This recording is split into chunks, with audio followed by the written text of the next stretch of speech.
काही लोक फॉलो करत नाहीत, पण व्हिडिओ मात्र नक्की बघतात आणि आज ते मला भेटले. नमस्कार मंडळी, रामराम. आज आम्हाला पुन्हा शेताकडे जायचं होतं आणि बिट्टूला सुट्टी असल्यामुळे तो म्हणत होता की मी पण येतो, कारण त्याला अभ्यास करायचा नव्हता. पण कारभारी म्हणले नको, कारण बाईकवरती जायचं होतं आणि तो जरा हट्ट करतो त्यामुळे.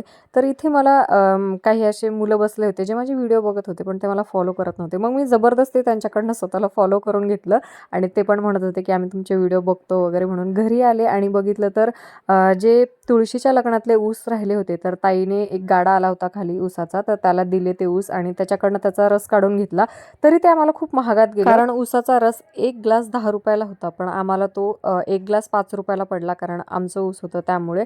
आणि आमचं असं म्हणणं होतं की आम्ही जरा जास्त ऊसाचे म्हणजे पूर्णच ऊस दिलेले आहे, तर थोडं तर स्वस्तात लावा. पण त्यांनी ऐकलं नाही. मग शेवटी आम्ही त्यांना दिले पैसे, कारण ठीक आहे त्यांची पण मेहनत असते त्यामुळे. आणि संध्याकाळी बाबा भाजीपाला घेऊन आले होते, तर आई ते सगळं भाजीपाला निवडणार होती, म्हणून मी आईला बोलवायला गेले. तर आई आमची आता मूग आणि उडीद गावाकडनं आणलेली आहे, तर त्याला तेल लावून ठेवत आहे. नंतर मग त्याला वाळवण्यात येईल, कारण आता थोडंसं ऊन पडतंय त्याच्यामुळे आईने त्याला तेल लावून ठेवलेलं आहे.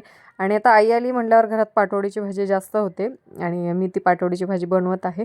आणि मिशोवरनं मी काही ऑर्डर केलेलं आहे फ्रीजसाठी, ते तुम्ही नक्की बघा पुढच्या व्हिडिओमध्ये. व्हिडिओ लाईक करा. टाटा.